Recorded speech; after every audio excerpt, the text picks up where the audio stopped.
the best intentions. My motivation was pure. It didn't quite work out how it was supposed to. Right. So now Ben's going to answer some questions. So we would like people to raise their hands, and we will. And you're going to have to, unfortunately, you're going to have to stand up and speak quite loudly. But can we keep our questions reasonably brief to allow as many people to ask questions as possible? So, first of all, we have the lady in a striped jacket over there. I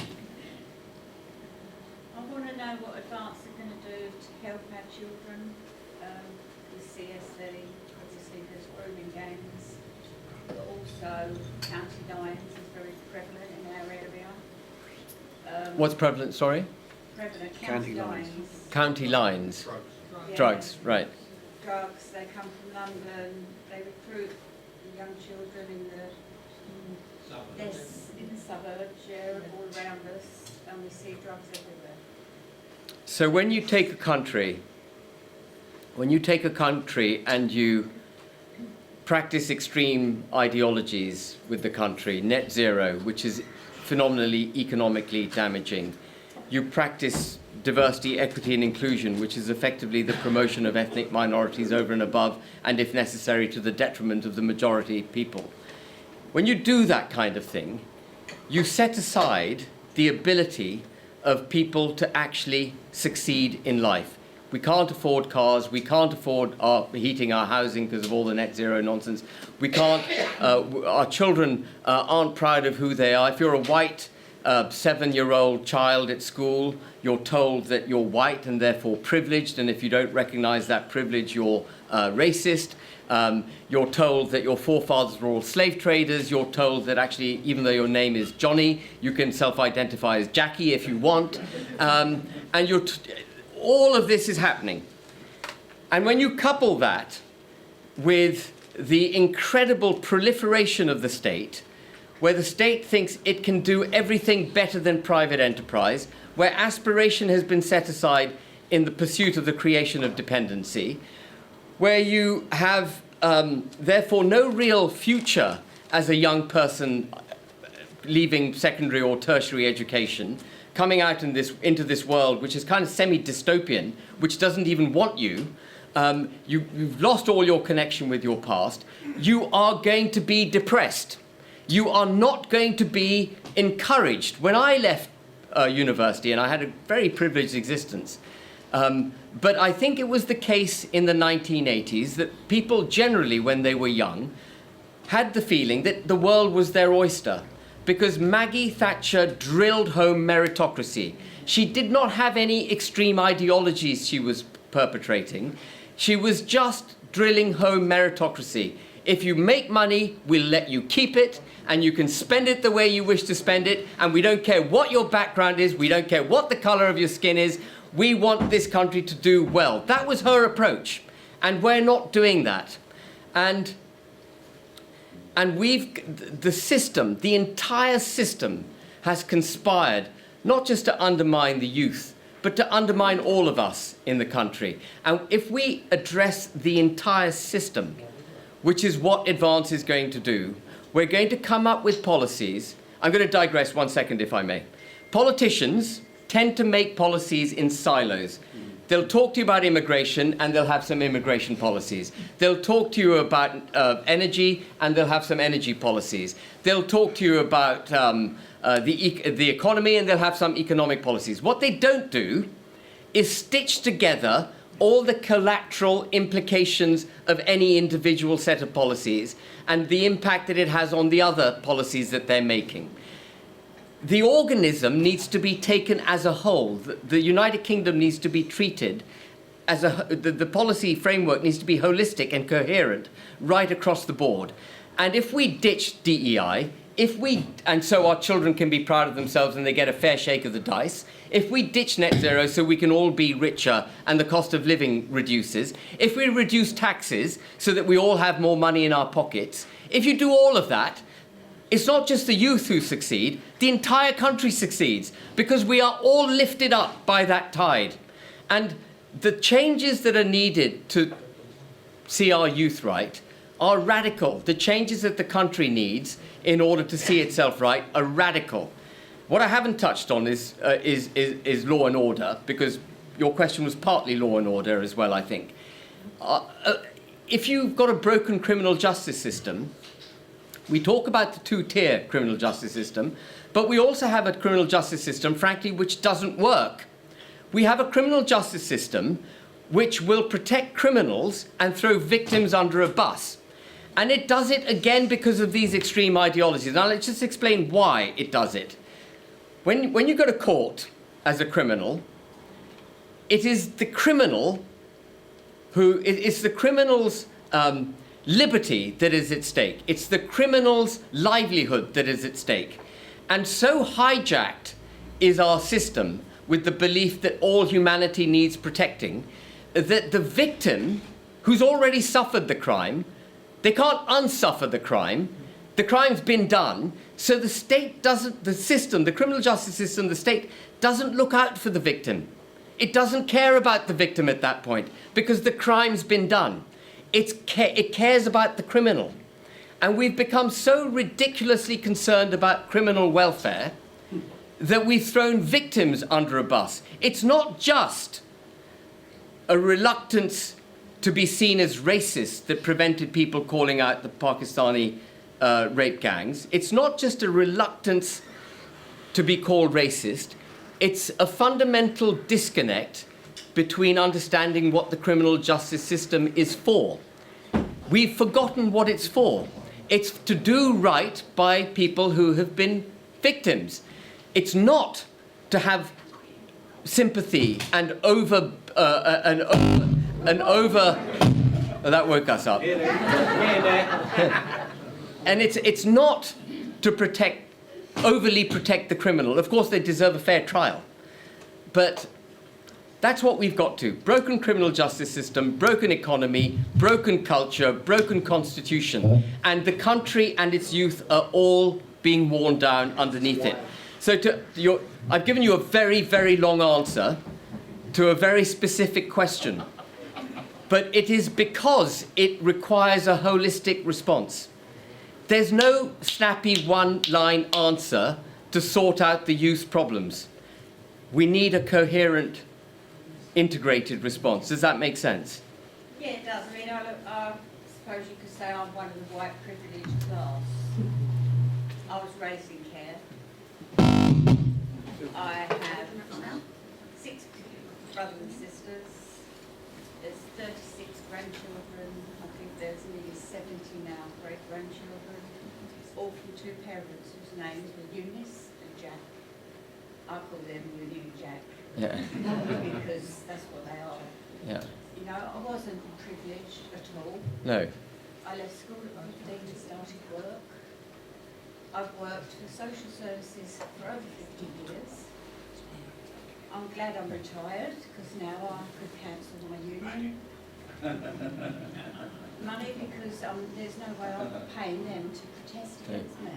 No. You know? No. But of course you're not privileged. Of course, it's the vast majority of people below the poverty line in this country are white. But if you're promoting multiculturalism, if you're promoting this idea that ethnic minorities, people with minority religious beliefs and all these other peculiar ideologies need to get a leg up, by definition, you're going to stand on the heads of the majority. This is also more evidence of where democracy is failing, because democracy should be the promotion of the interests of the majority, not the interests of the minority. The interests of the minority come from a liberal desire to protect the individual, which is a perfectly valid and crucial component of us being civilized. We must look after the individual, but our liberalism has gone so far that it's standing on the head of democracy.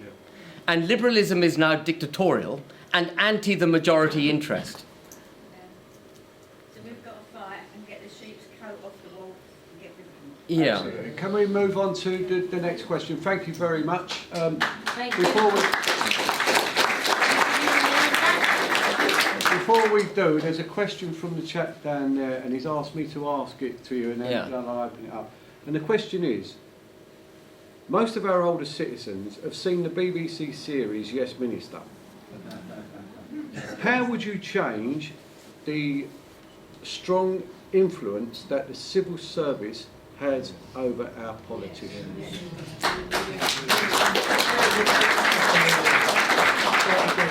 So the first thing to say is we don't see the civil service getting in the way of the Labour government, do we? We've never heard the Labour government complain about the civil service. We've never heard them say they can't do something because the civil service stands against them. That's because they are absolutely in lockstep with the civil service, or rather the civil service is in lockstep with the nonsense being put out by the Labour government. We did have the odd Tory who made odd Tory minister or Secretary of State who had a go occasionally at challenging the civil service, but was incapable of doing it because actually her or his colleagues wouldn't support them. I mean, I know for a fact Suella Braverman was not supported by Rishi Sunak. And if I had been Suella Braverman, I would have resigned. You know, I think she's one of the good ones in the Conservative Party. It's a very, very rare accolade. But I think she is basically good. But she was not able as Home Secretary to do what she needed to do because Rishi Sunak was off on a different tangent. And what we've had, this is going to sound rather depressing. This is going to sound rather depressing. But Yes Minister is, I think, a representation of the way this country has been increasingly governed ever since 1918. That's how far back I go, 1918, 1919. After the end of the First World War, we have become hijacked, progressively, increasingly hijacked by the notion that our best days are behind us and that the best we can really afford to do is what they call managed decline. I actually think we're in free fall. I don't know why they call it managed decline. I don't see much management going on. It's just free fall. And we were tested again as a country in 1939, and we had the fortitude, and we still had the wealth and the ability to fight back against Germany in 1939. But after the war, I mean, you'll all be well aware of this, we had a protracted period of really awful governance. And the only standout period, she didn't get everything right, she made a lot of mistakes, she had no vision for what came after some of the necessary destruction that she created in order to get the organism moving again. But the only standout politician that actually had a go at putting the United Kingdom back on the map, really since 1918, and then Winston Churchill was the standout politician, was Margaret Thatcher. We've had two people in the last 100 years that have really put this country on the straight and narrow. The civil service has been part of the problem throughout that process. And we have been too at ease with the way the country has been getting increasingly hijacked and poorer. And I think we have now reached, this is the optimistic bit, I think we have now reached a point where the British people have woken up. And that's why the Labour Party is polling at 17% and the Tories are polling at 20%. They're mistaken about reform, but the British people have woken up. They know something's not bloody right. And what's going to happen is you're going to see more people like me in politics. People who weren't in politics before, who left it to the political class to get on with it, but are now so fundamentally disillusioned that they are compelled to get up and do something. And that is the British people peaceably rising. And we're going to get rid of the managerial class in Parliament. We're going to get rid of the managerial class in the civil service. And great British people are going to come forward. It is happening. And we should be very, very pleased and proud of that.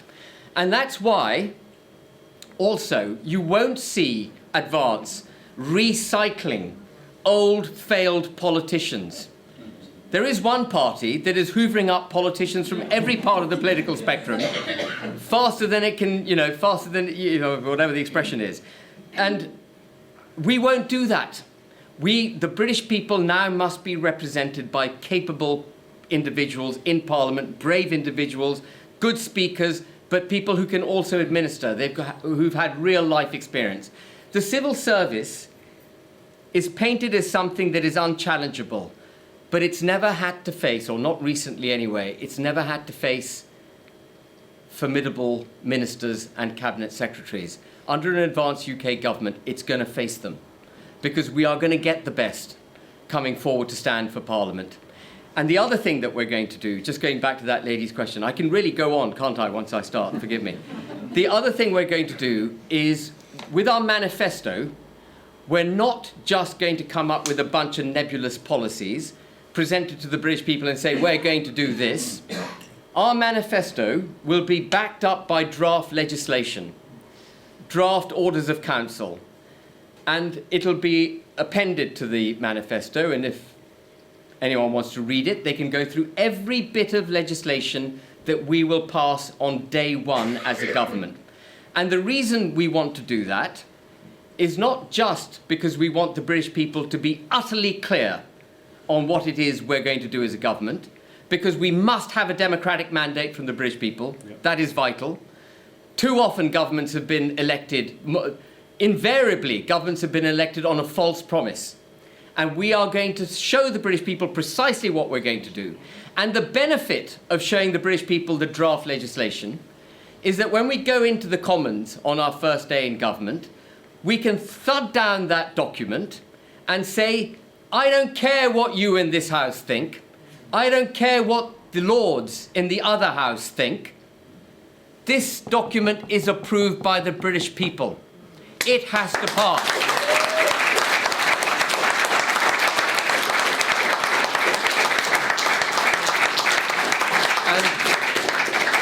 And so the civil service won't get in our way. I'll stop there. We've got time for one or two more questions. So, right, okay, we've got 6 people who've got their hands up. We've only got, right, okay. Right, okay. So can we be brief and essay quick? Answers. How will you guarantee your MPs will vote through your manifesto? Well, the MPs will be part of the body of people that come together to form the manifesto. It's impossible that our MPs won't vote for the manifesto. Sorry, Ben. John, by the way. Yeah. Ben, how can you guarantee us that the elected MPs at the next election, because Advance will win the next election, I firmly believe that. I want to hear what the guarantee is that the MPs will actually vote through the manifesto. I've never... I don't really understand the question, John, if you don't mind me saying so, because the MPs would have stood for that manifesto in the election. As I understand it, once an MP is elected, because we're in a democracy, he can choose, after he's elected, whether he actually votes through a manifesto that he stood on. Yeah. I mean, they could all do a volte-face. It would be a most peculiar thing to happen for MPs to have stood on a platform, campaigned for the manifesto, bought into the manifesto, promoted the manifesto, and then get into Parliament and say we're not delivering the manifesto. And as I say, they won't really have much time to change their minds, because on day one, we're going to pass on day one, I'll tell you on day one roughly what we're going to do. I'm jumping ahead of the college, but I know the college is like-minded. On day one, we're going to repeal the Human Rights Act and get rid of the ECHR.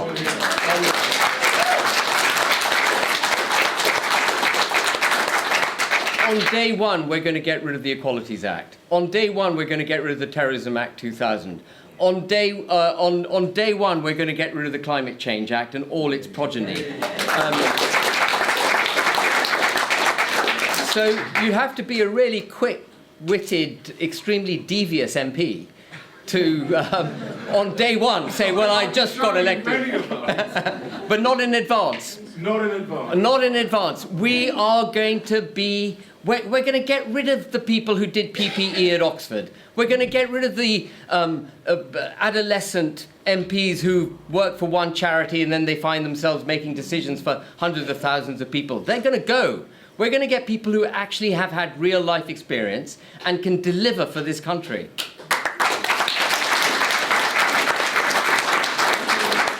Right, okay. This chap at the back here was next, and yes, you. Thank you.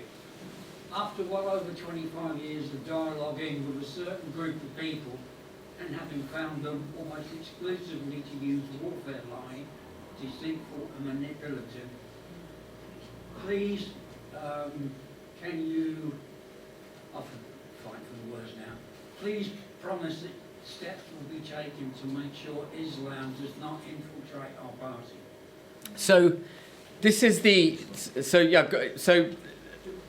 the point. Two things. Our mission statement, and I don't think I made this explicit, so I'll make it explicit. When I talked about the nation state of Great Britain and Northern Ireland, our mission statement also states that we are constitutionally a Christian country, and that will be restored. Yes. And that's distinct from being culturally Christian. We are constitutionally a Christian country. We are not a multi-faith country. We are a Christian country. And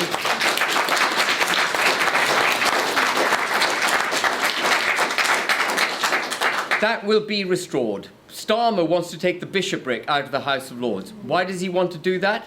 Because it removes the church from the trappings of state.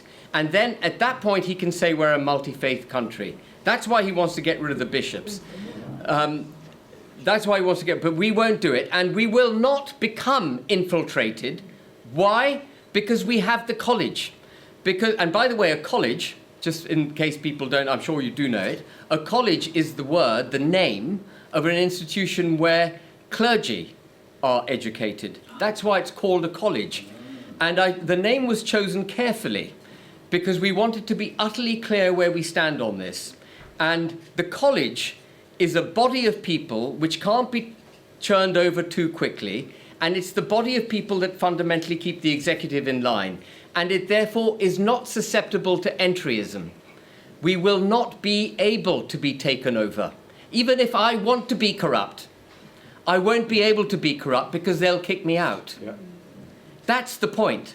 Whereas if you have a party that, I can't think of one offhand, but a party hypothetically, that is controlled by one individual or perhaps two, you can be pushed this way and that way depending on who your largest donor is. Yeah. When you look at political parties, the other ones, look at where their money's coming from. It's the tune, it's the money that's calling the dance tune. Thank you. Right, okay. This chap was next. If I could reword this gentleman's question first of all, Yeah. would you keep the whip? Yeah, of course we'd keep the whip, yeah. I mean, I think, so the whip is... Would we keep the whip was the question. Whip. I mean, the whip is an essential part of the way the Commons operates. The Lords is a different matter. I don't know if you're aware, but the Lords is now also whipped. The Lords used to be a chamber of the conscience, a bit like our college. The Lords was the conscience of the nation. And the Lords would keep a check on the Commons, and they would vote with their consciences. That was the point. But it has now become a politicised, whipped body. So it offers no check on the Commons. It's entirely subject to political influence, the Lords. And it needs to be restored to its original form, where people aren't being pushed this way and that way. But I would keep the whip in the Commons, yeah. But if I could ask Nigel, girls. Yeah. Well, there's some... Sorry. The lady right at the back there? Yeah, right at the very back. That's you. That's you? Yeah. Regarding the police force, what would you do about them? Would you let them police how they should be policing and not politically policing? Yeah, so, I mean... So it really gets me down when politicians say, I'm going to be strong on law and order, we're going to get another 20,000 police officers. What is the point of getting another 20,000 police officers sitting behind desks monitoring tweets? That's not going to enforce the law. The question of law and order is much more fundamental than that. It's the police actually understanding what it is they should be doing. They don't know what they should be doing because they've been told to police tweets and to go and knock on people's doors if they said anything remotely inflammatory. And So we need to re-engineer the architecture of the constitution of this country, and some of the acts that I mentioned that we would repeal on day one will do that instantly. At the heart of so many problems in this country is the Human Rights Act. It is also at the heart of hijacking our criminal justice system, because what it informs the police is that it basically informs the criminal justice system along the lines that I've described already, that the criminal is the individual that needs protection. It's through the Human Rights Act that they think the criminal needs protection from the state, because the state is now attacking the criminal and they forget the victim. We've got to reacquaint ourselves with what the whole purpose of criminal justice is. It's not to police what you've said. I don't care how offensive. I mean, I'm sure you're not offensive, and I try not to be offensive, but I couldn't really care less about how offensive people are. I really couldn't care less. Hope not hate keep coming out with garbage about someone said this, that, and the other. They came out with something on Ian Cooper. Does anyone know in this room remember Ian Cooper? Do you remember Ian Cooper? Maybe not. But he was, until a few days ago, councillor in Staffordshire for Reform. Really good guy. He said a few things like, Sadiq Khan is a Pakistani. What's his name? What's the name? If David Lammy cares so much about the Caribbean, why doesn't he go back to the Caribbean? And he said a few things like this.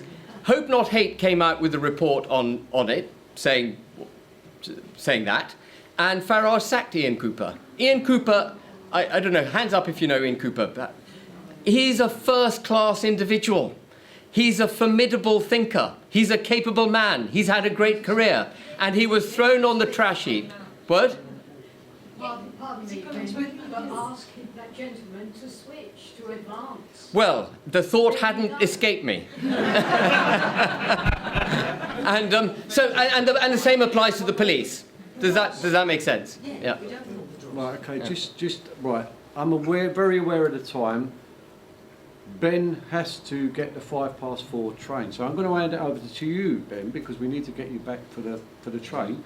Do you want to carry on Q&A, or do you want to meet and greet? Yeah. It's up to you. So, well, it's what would you like? Hands up if you would like to carry on with Q&A, or would you rather shake my hand and have a cuddle? Questions? Questions. Yeah. Right, Good. okay. I'm glad. Right, so I'll come back to you. The lady at the back on the right. Yeah, put your hand up. Was it you? Yeah? Yes, you. Be quick. Just a question. Rupert Lowe, is he coming over to advance? So this is a question best put to Rupert Lowe.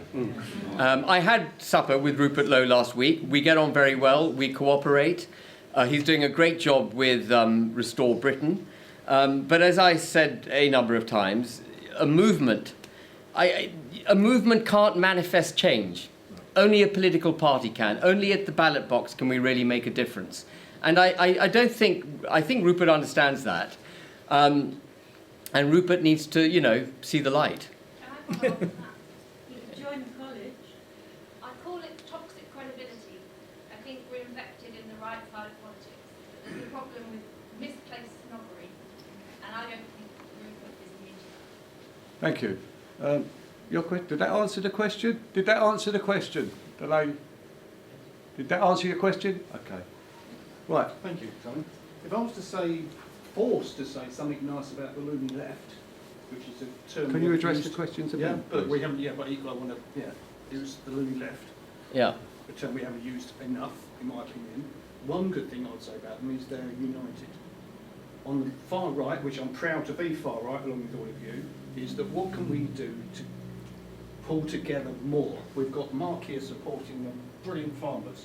We've got Sarah White supporting the Pink Ladies. We've got For the Children. We've got all these bodies all doing great work. What could Advance do to pull those all together? So, Unify. yeah, so I think that we need to stop obsessing about everyone being kumbaya. Okay, politics is a very rough and tumble business. What we haven't yet established in this country, and no political party, with the exception in my mind, other than Advance, is making the case for it.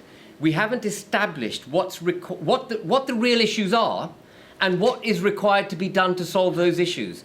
Oh, we're great at getting on a soapbox and saying this ain't working, that ain't working, borders aren't enforced. So but no one's doing the heavy lifting of getting to the root causes of the problems, and having got to the root causes, revealing to the British people what's causing these issues, and therefore being able to communicate the solutions. Because when you come to the root causes of a problem, the solutions become apparent. You can't solve something. So let me give you an example. Last year, there was a big promotion for an Act of Parliament to protect free speech. Do you remember this? An Act of Parliament to protect free speech. Who in this room had heard about that? You do not need an Act of Parliament to protect free speech. You need to get rid of all the laws that prohibit it. And that's the daft position we now find ourselves in. We talk about the right as if the right is some kind of unified body of like-minded individuals all thinking along the same lines. We're not. We're not. Some people simply are not seeing the problem. The Conservative Party is not right-wing. I don't like the notion of left and right, but for the purposes of this discussion, they're not of our political philosophy, the Conservative Party. And Reform definitely isn't. Reform speaks against immigrants, but it took on someone who's an asylum seeker yesterday, or a couple of days ago. It speaks against big state, but then it will take off the cap on two-child benefit. It talks about the need for tax cuts, and it cancels all its tax cuts. It talks about how it's going to destroy the Tory party, and then it takes all Tories into it.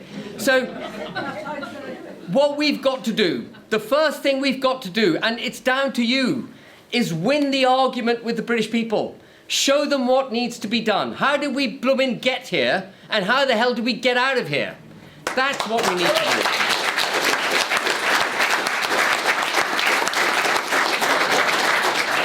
The last couple of questions, Yeah. I'm going to let you pick, because I don't want to be... Okay. You've had your hand up for a long time. Blue jumper, yeah. Sorry. Hi Ben, thank Yeah, you for hi. being here. No, that's all. In this part of the country where I'm being politically and democratically silenced by cancelling elections, how do we get around that in a political sense? How do we actually fight back against that in your political view? Yeah, I mean, there's no way of the general election being delayed. It has to be called by May. But when was the last one? May. Was it May? It was May. Yeah, June. July. I even contested that election. It was the 4th of July. So it has to be called by the 4th of July 2029. It has to be. And there would be an uprising if the general election is cancelled. And Advance UK's principal focus is on the general election. We are going to pick up councillors. Ian Cooper may be one of them. We are going to pick up councillors. We will be fighting council elections, but we're going to do it opportunistically. It's not going to be part of any grand plan. Our real focus is making sure that we've got really first-class prospective parliamentary candidates for the general election, and that has to come. They can't cancel that. I mean, there would be an uprising, and I'd be leading the uprising. Yes, Ben, when we restore the country back to our Christian values and cultures, are we going to get rid of religious face coverings, religious slaughter, and this progression of Sharia laws? So,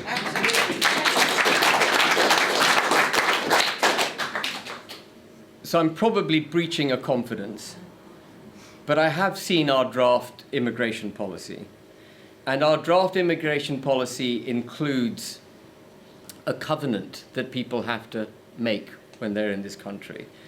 And one of the promises that they have to make is that they will adhere to English law, British law. And so, by definition, Sharia law would not be able to be practiced in this country.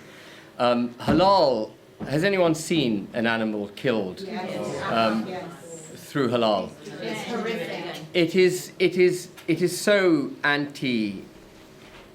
It may have been necessary in 576 AD, but it's certainly not necessary now. And that has to go. I was absolutely appalled. You may have seen it, but I think this was just before I was cancelled on GB News. I was appalled, I mentioned this on GB News, to go to Kensington Palace for afternoon tea. And the menu for afternoon tea at Kensington Palace starts off by saying at the top, everything on this menu is halal. That's in Kensington Palace. It is shocking. And the case that we're going to make is for our Christianity and our Christian roots and our Christian constitution. And whether it's Islamic culture or Islamic laws or Hindu or anything else, they will not be, there will be absolutely perfectly acceptable to be a Muslim in this country, but this is not a Muslim country. You adhere to our customs and our way of life when you're in this country. Ladies and gentlemen, the Ben's own good. I know Ben's got to be somewhere, so unfortunately we're going to make that the last question, and I know that Ben will go on and on and on and on, but I will get it in the neck from Ben's assistant, who, you know, so... I want you all to she's give, my boss. Yeah, I know. I want you all to give Ben a big hand for coming to...